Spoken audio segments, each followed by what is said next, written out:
see here on ESPN 1320. We got our main man, South Sax finest. Just continue the conversation because I want to know what Eddie was going to say. That light's on now. It's a little different. Let me lay it out. We were talking about J. Cole, and he had a little. I can make it easy for everybody. KC hates Kendrick. It appears that Eddie hates J. Cole. So let's get to the bottom of this real quick. And I hate Drake, so this is perfect. We're all here together. Where did enjoy that? I can't get my arm right. Okay. I love J. Cole. I know a little bit too much about this scenario, but I did hear. I don't think this is a big secret either. It's kind of like been speculated. Mm-hmm. But part of this is J. Cole has some records with Kendrick. He's just waiting to give us. And if you recall, they've never went bar for bar on a record. All the records they had, it's been a hook. It's been this and it's that. They swapped rapping on each other's beats, but they've never had the whole 32 from you, 32 from me that Drake and Cole just did twice. So that's part of it. I think that's a hanging thread here. But he trying to keep the peace in a genre where I grew up and we don't keep the peace. And now all blood being shed on them dudes is all just rapping. Like it's fine, bro. Somebody came out. Who was that? I think he's a rapper. I really don't even know who the dude was, but he's Kendrick's cousin or whatever. And he was basically saying that he's like, man, it's all just entertainment or whatever. It's all Drake liked the song. Like he liked the post with the song on it. So like I don't think it's no like real animosity. Well, I won't speak for Kendrick because he's in like, a little animosity. But I don't think there's no real animosity. It's just for sport. But all them dudes just gonna keep being successful and making money and being the guys. So it kind of don't matter. But I get what Cole's saying a little bit. But again, the sport of rap in me is like, yo, Nas and Jay pieced it up like 2 years later. It's fine. Like we could squabble a little bit and then go, I don't know if Drake and Kendrick gonna piece it up. Oh, I don't see that. I mean, that's one of them things too, where it's like them two, like Aubrey and Kendrick Duckworth might, but like the homies around them are like, nah, I need a little smoke here. So you know how that goes. You get a little too many people in there. Yeah. Dame, your thoughts? You just out here like your thoughts, Dame? Yeah, on whether they piece it up. Oh, I mean, this is hip hop. It's whatever. Like I always we all talk about like, oh, Kendrick hates Drake. Kendrick hates Drake. Well, like Kendrick was the one who said it's a friendly fade. You should keep it that way. He was the one who had the line about there's 3 goats left and I see them kissing, hugging on stage. He was the one who uttered all of those lines. So he was a little venomous with some of his rhymes, but in the end, like Pac hit him up, but the thing behind the scenes was always Pac was trying to make money somehow. Yeah, if you believe Valletta, the message was always, I'm just trying to sell these records. He went to Big's mama and said, big as much. Yeah. So I think it went a little far with Kendrick in a sense, like when he putting out like Us Out, that's a different language now. That's a little bit different than what it was before. But I don't know. Honestly, we're rehashing the old convo, but like I always thought Drake's beef was with everybody else, basically. It was like, okay, I'll fight Kendrick because I have to, but Ross and Weeknd and Future and Metro, like I'm really upset with y'all. Like I thought you guys were my friends. So that seems like to be what it still is now. I tell Damien this all the time, man. I get sad when I hear some of these collabs from these guys like Drake and Future, Drake and Rick, Drake and Kendrick, and all this other stuff. It's like, damn, like these dudes make classic music together, and it's just all gone. Like or it's not the music, but like the prospect of it ever happening again is all gone. I heard we was playing on 102.5 the other day. I think Complex was mixing it, but Drake and Rihanna. They gave us we ain't never gonna see them two making music again. And I'm like, damn, like I guess you can be happy for the music that you got to hear, but and not trip off the music that will never happen. But that's what always trips me out is like, man, these dudes made classic. They made songs that were soundtracks for an era, basically. And I think Drake and Jay is the one I wonder. Like, I kind of wish they'll make another song. It don't feel like they will anytime soon. It's not like we got a bunch of Drake and Kendrick records, but we're really never getting that joint now. So nah, that and Drake and Jay might be kind of bubbling. yeah, after the Super Bowl and all the rumors come out and all that stuff, and who knows. But they've been at it before, and according to them, they laughed about it. They made more records. It's whatever. All these people laugh about it and make millions of dollars. That's what they all do. It's no different. It's no different than sports. Like Eddie was laughing at KC. KC, for those on the radio, got his 49ers hat on. He got his 49ers hoodie on. And Eddie was laughing at him, and Eddie said, "You can't even be proud of that game last night," which is going to.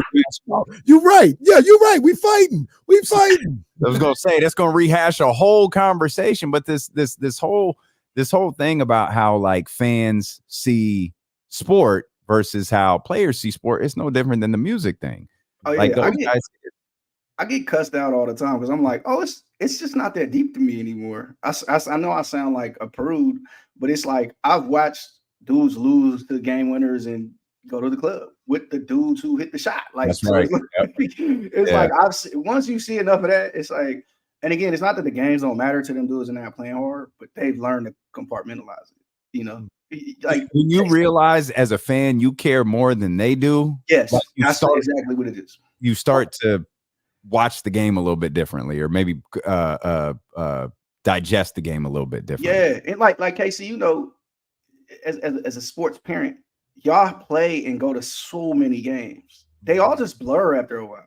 Like it's like obviously you care, and especially when you're a little kid, like you definitely care. But even as dad, like you're like, I can't get too wrapped over this. We're gonna do another tournament next week and probably win another medal. You know what I mean? So imagine that times 20 years.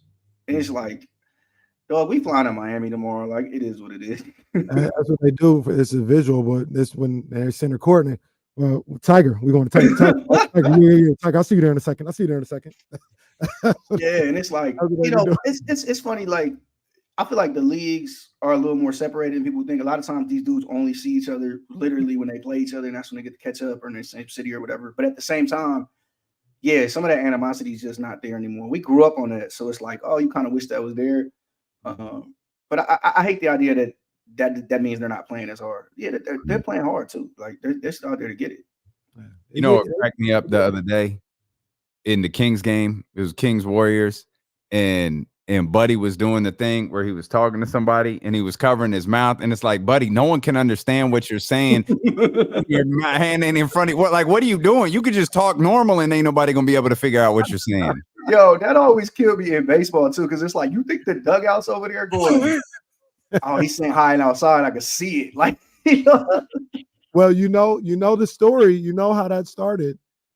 1989 NLCS, they go to the mound, and I think Greg Maddux was the pitcher, and they don't do anything. They're just talking. And whether it's true or not, Will Smith is on deck, and he's about to go up to the plate, and he said he read Maddox's lips. He said we're going for a fastball, and he hits a grand slam. And they say that's when, because he was so boisterous after the game. So yeah, I read his lips. I saw exactly what he was gonna throw me, and I took it out into the right field seats. And after that, that's when they started covering their mouth and all that. That's what up, Hunt? You was on deck and you see the pitcher say fastball. Great job, bro. I know I couldn't tell. I know I couldn't see it. I know that much. I don't know what kind of super senses these guys have, but I couldn't see it. Who brought it to basketball? Was it Bron? Was Bron who brought the? Was Bron was the one who brought D-Ray, you know, they Tiger. Tiger, we don't. No, I got to check with Savannah, but no, you're crazy. That's not what LeBron was saying. LeBron was saying, "Get your ass here next year, man. We're gonna go in." And Jaylen Brown learned the hard way. Like, I got to keep doing it, even in summer league. You can't even sit on the sideline and not do it. So apparently, I said Will Smith. Obviously, I meant Will Clark, but Will Smith might have done it too. I don't know. I'm sitting there like, what Will Smith? Like, I was like, how many players named Will Smith are there? Will Clark was the one. The thrill, man. Come on, stop playing with us out here. So NBA season is here. Oh no, that's what I wanted to ask you first. You're in New York City. The Yankees are going to the ALCS. The Mets are going to the NLCS, and the Liberty are in the WNBA. It's going crazy in New York right now, huh? It's on fire. You know, like I kind of paint the picture. Like sometimes you get on the train and there's a game like it's 100,000 people on there. Like Yankee fans getting ready to go to the Bronx, stuff like that. That happened to me last week. It was like they was getting ready for the game, or even like the Mets are playing out of town, and it's hella Mets fans on the train because they're going to bars and stuff. They're about to go kick it. So it's like it's definitely an energy in the city. You could feel it when the sports teams are thriving. I think the Liberty is like, running it right now. Truth be told, like, are they? Everybody's kind of focused right now. Obviously, you got the Yankees and the Mets. That's baseball in New York, but it seemed like New York City loves the Liberty. oh yeah, they love the Liberty, and it's funny because the Nets are kind of like the stepchild at that same building, but the Liberty are embraced as the New York Liberty, and they had their own energy, and they've had that for a few years now. So it's exciting to see that. But shout out to Nafisa Collier, my girl Fee. Legendary night last night. Her and Courtney Williams, like legendary night for them. And it's like, I tapped in with her. I've been hitting her during the playoffs, like, yo, keep going, a couple more wins, blah, blah. People forget she just had a baby a couple years ago. You know what I mean? And she bounced right back and is right back at it and looking like the best player in the world. And you hit a shot like you hit last night, overtime on the road in the finals. She put the picture up on IG today. Like, that's the type of stuff, like, that lives on forever. You know what I mean? And the picture looked like the Jordan last shot joint. Like she, pulling up mid-range over John Quill's bigger than her, longer arms, drained it. One of the best games I've seen in a long time, period. Either league, any basketball, period. So shout out to everybody on the court. Sabrina, my girl, Sabrina had some big shots late. John Quill Jones, 5 points overtime. Just overtime in the finals. You can't hate that. They made Sabrina work. Oh my! Sabrina took like 26 shots last night to get those 19. I think she had 18 or 19.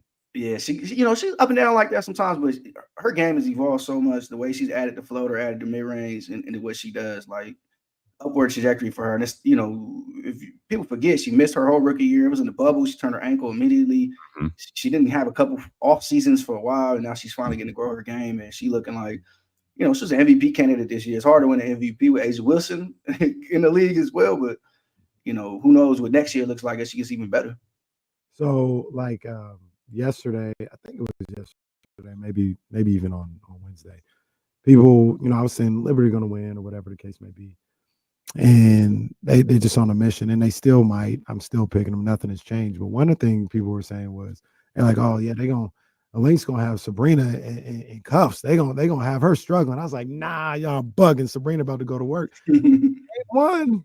I ain't gonna say they had her on lock, but they make her frustrated her. Yeah.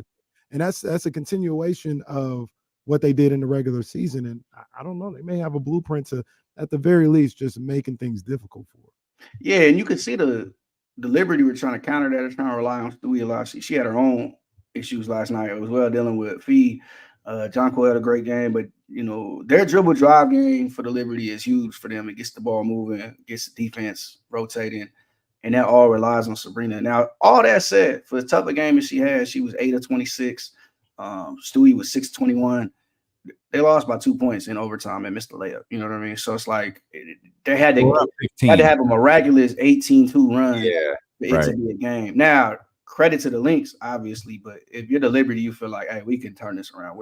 We can handle this, Yeah, I think the Lynx can feel the same way though. Like, hey, we have the formula. We've shown now in 5 games through this season, we could beat them. Yeah. We can't get off the starts like that. And I think both teams probably feel pretty good about where they're at going into game 2 with no one overreacting either way, but both teams got to feel really good about the position they're in. Minnesota might feel a little bit better because they just won a game on the road, but New York should still feel pretty confident about where they're at. Yeah, I think it's going to be a great series. I went into it thinking, quick work for the Liberty, but that Lynx team ain't no joke, man. And they got what I think is the best player of the series and maybe the best player in the world. I know it's a little controversial these days, but got one of the best coaches in the game too. Yeah, and it's like, they if they start bombing from 3, it's a whole different team. It's a whole different thing. So I'm excited to watch these games, man. I know people complaining like, oh, they're dealing with football and all this stuff, but I'll make time to watch these games. I'm excited to watch these games. For sure. NBA preseason is here.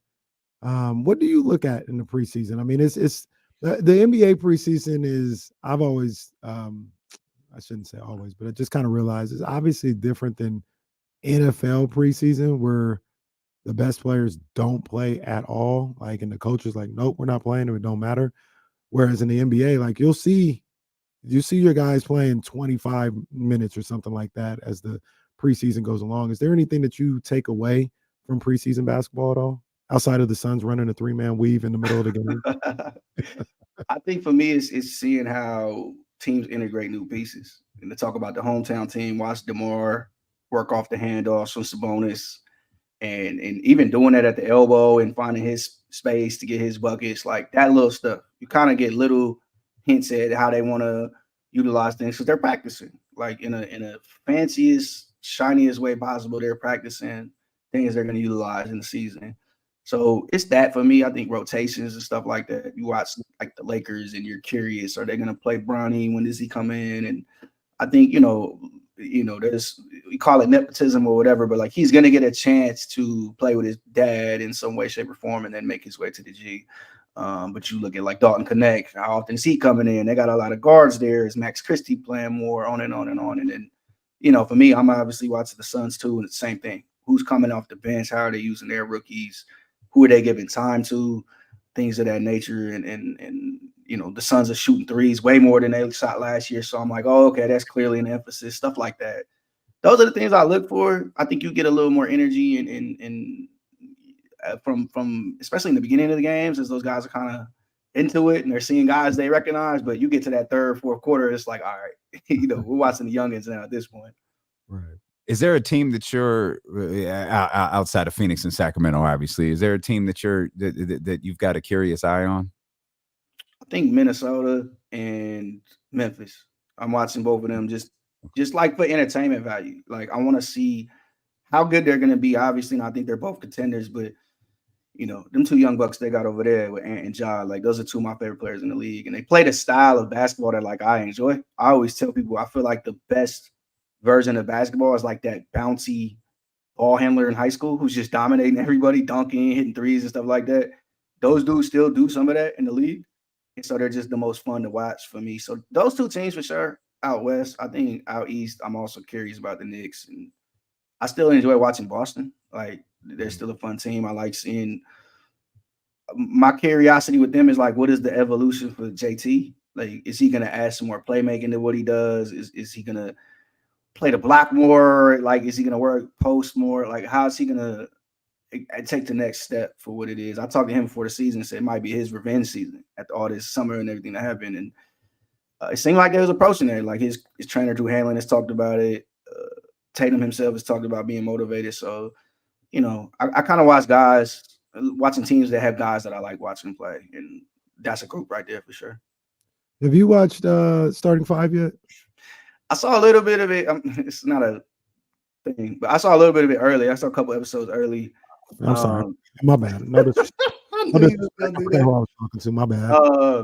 I haven't got all the way into it, but what they had tipped me off to going in was like, yo, if you love Ant, oh man, you're gonna love this. And so man, I want to say, and I've seen people mention it. Ant had his moment with JT on there, and people forget he dropped 40 on him like a month later and sent them packing. So JT got his get back, you know what I mean? But I gotta really sit down, lock in with it, and really give it some time. I've been catching up on my shows, man. I've been catching up on my Chicago Fire. I like a lot of them like procedurals. My mom loves all the Chicago's. Like, I'm into it. 911, like all the little first responder shows that get me. I don't know how, but I'm catching up on all them joints. SVU is back. Like, can't go wrong. I've never seen none of those. Oh my goodness, come on, man. Yeah. SVU. You just I've seen on USA right now. I mean, I've turned the TV on, have seen SVU a million times, but I've never seen any of the Chicago. Chicago pretty dumb. It's pretty. I started it on a plane one day and got hooked. I was flying I was flying to LA, and I was like, man, I landed in LA. It's like, yo, what app is that on? I gotta keep watching. That's one of the most dangerous things in the world to do. Is start a show on a plane, because it's like you just need a microcosm of entertainment, and man, that could hook you. And it got me. That's exactly what happened. So I asked about Starting Five because I haven't seen it all. Dame's watched it all, but I'm going through it piece by piece. And Jayson Tatum is one of my favorite players in basketball. I love JT. You brought up the Celtics and everything. And Dame, I think you kind of said this. You didn't really elaborate on it, but I kind of see it. Jayson Tatum is a guy, it feels like, and he's a young guy too, but it feels like he's a guy who's really good at basketball, potentially the best. He knows he's really good. He knows he's potentially the best. And he thinks because of that, he's supposed to carry himself a certain way. And we like just want Jay, just no, Jay, you don't have to cosplay being the best player in the world. Just beat Jayson Tatum. Not that he's being fake, but do you guys understand what I'm saying? Like he's almost playing a role, it feels like. Yeah, that's 100% it. I get what you're saying, and like that's my guy. I rock with him. We talk pretty often, and like I was talking to some people in media over the summer, and this was the summer of Ant in a lot of ways, in the summer of his kind of evolution and the season really with his sneakers and just his profile just raising all summer. And it was like Ant has that like urban appeal that JT doesn't necessarily, and JT's from St. Louis, like he's from there too, like. So it's like, but Ant projects it in a way that feels natural and people gravitate towards. Whereas JT is more a calm, collected dude, just a chill dude. So it comes off as fake, I guess, but that really is just him. Like he's just modest, chill guy. Like literally, he's just a dad. You know what I mean? In all the best ways possible. So I think on the court, you see a little bit more of that kind of energy and that tension that he has, and he's letting guys know. I haven't seen the entire series to know, like, does that come out more? But I think, he is that guy. Like, I don't think he's fake, but I get how he comes off that way. Like, oh, he's acting out the way he's supposed to be or whatever. Every centerpiece of the show has like a story. Like Domas is kind of the underdog, right? He's the guy, not even the underdog. He's the guy who he's really, really good and he doesn't get enough attention. Jimmy, he knows how good he is and he wants all of the attention. LeBron is the greatest to ever do it. Anthony Edwards might be next. And then there's Tatum, who's like, he's just a nice guy who's really, really good at basketball. And he's been put in this position where, they're telling him he needs to do this and he's playing for this storied franchise and he has to be great. And he talks about his love of Kobe and that's made fun of and all of these different things where you just look at him and you go, this kid is just really great at what he does. He doesn't have the personality that Anthony Edwards has. He's not the greatest player of all time yet, like LeBron James is. He's not underappreciated like Domantas Sabonis is. And he's not as cocky as Jimmy Butler is. He's just a different guy, kind of all by himself. And thank God for this series because it made it so much better. The ending is him winning the title. Spoiler alert. The ending is him winning the title. It's like, man, this works. He's like, you said it perfectly, Dan. He's nice and respectful at all times. Like that's what JT seems, just very nice. And there's nothing wrong with that, but he's just nice and respectful at all times. And that's really him. This is a dude like to share a few stories. Like he's tapping in with me during the playoffs. Like, yo, you gonna come out here? Like, let me know, blah, blah, blah. Like that type of stuff. He's, I'm watching the series. He's got all his friends from way back around him. He's making sure everybody's taken care of. And like, look, you can make it like, oh, that's easy. Everybody does that, but that's underrated because everybody doesn't do that. You know what I mean? He kept his family private. I know we see his son all the time, but everything else he got going on, he's keeping private. He's just a modest dude. He just so happened to be one of the best players in the world. I think that was the first time I'd ever seen his dad. I don't think I'd ever seen Tatum. Yeah, and his pop is like a coach back in St. Louis. And everybody knows him, and he's like, he's still around. He's still coaching kids. So it's like, he's keeping all that tucked. And the thing about Tatum is, I always say the MVP is a narrative award. And like he's kind of running out of narratives that can even get him that. He already was 30 points a game, best team in the league. He's already like he plays both sides of the court. I told him at one point, look at all that you've done. You've been bumping with gods on the court since you got here. Rookie year, you going game 7 with Bron, like you having moments. You've won your entire career. You've played on both sides. You continuously got better. And still we're like, whatever. You know what I mean? So it's like at some point, it's just not you. Like you've done all the stuff.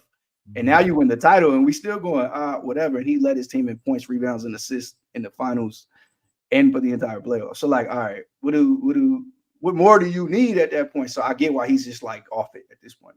If a memory serves, like Bron embraced him after that series and was like, yeah, that's the man right there. That could have been his kiss of death. Because you know, and Kevin did it too after the last Olympics. Remember, Tatum was second in scoring off the bench for the U.S. team. The 2020 Olympics been happening in 21, and Kevin was like, "Yeah, this is him from here on out. Like, I'm passing the baton." Said it out loud. So like, he's been embraced by them dudes, and you know, I can say from our conversations, like that's what he cares about most. The media is whatever, the fans is obviously cares about the fans in Boston, but the actual Hoopers have embraced him as like, yeah, you're here, you know. I love LeBron and Katie's love more than Woody Page's. All due respect. It's my dog. We appreciate it, bro, man. Thank you as always. Hey man, thanks guys. Yes, sir. Yes, sir. Right. Next.